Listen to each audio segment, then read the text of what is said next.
Okay, we have this question about trading against FTC. Um, so, like, why would you trade Hood, right? Because everything is green on Hood, right? So it's made new all-time highs up here. So everything is green, and the question is, why would you trade against that, right? So what I keep saying on a lot of these tickers, specifically Nvidia, but in general across the board, every short is a scalp, right? Every short is going to be short-lived. So the reason why this makes sense is only if it's a scalp. That's the only time this makes sense, right? We've made an all-time high, we've double topped, right? Which means we've made a new high. We're at the top of the range, so where are we going to the other side of that range? So if I want to draw that out,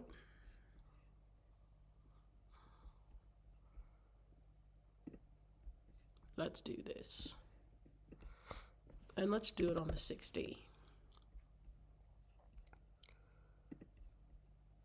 Right?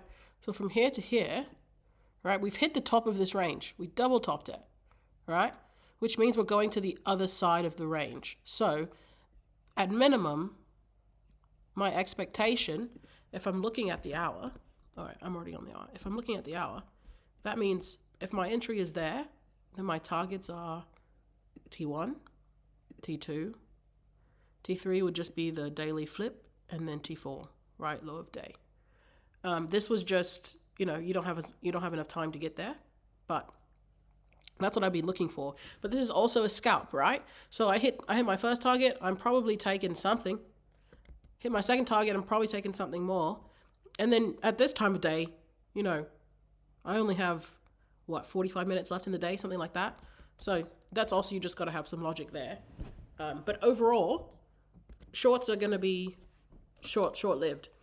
There's obviously exceptions. You have Adobe, which is just red, right? So you have FTC on your side.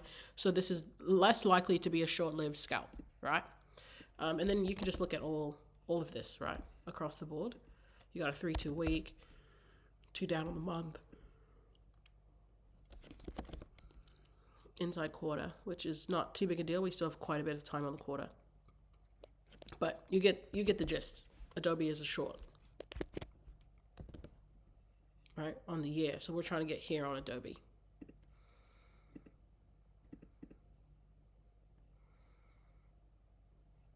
I don't have a yearly target, but that's my ultimate target on Adobe, right?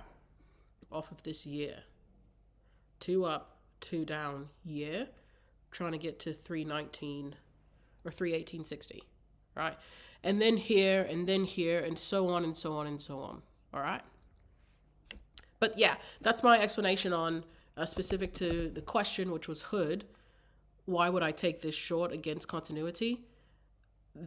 Just to scalp and make some quick money, right? This is not a long-term situation, right? And if I zoom out, this is similar to the Tesla trade that I took on Tuesday, I believe. So yeah, if I zoom out, the thing about Hood is it's at all-time highs. So you just don't know when this reverse is going to happen. You know that it will, but we just don't know when. Tesla. So I did this on Tesla on Tuesday, I believe. Let me do this.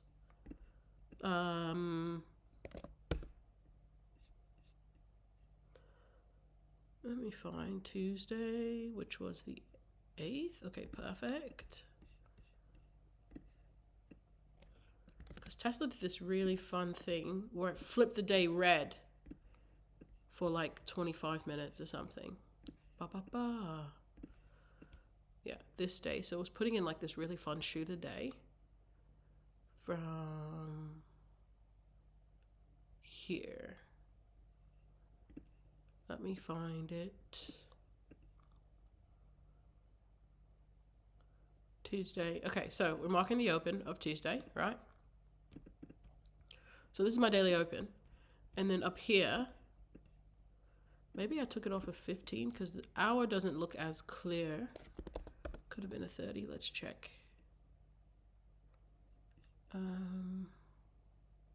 Yeah, maybe a 30.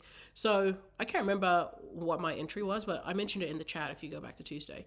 But here, and the goal was just to flip the day red, right? Tesla does. It goes back below daily open, it flips the day red, comes close to this broadening formation, comes back up through, right? So this short was against FTC, right? You can see Tesla's green as hell across the way, right?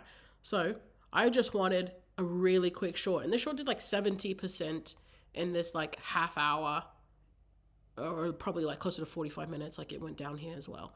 So it's just like, boom, I'm in. You take your 70%, you take your 30%, you take your 100%, like whatever it is.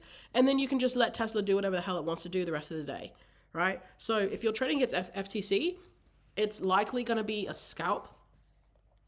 And if it is not a scalp, you still need to be watching your stops, right? Because you're trading with lower probability. All right, I hope that makes sense.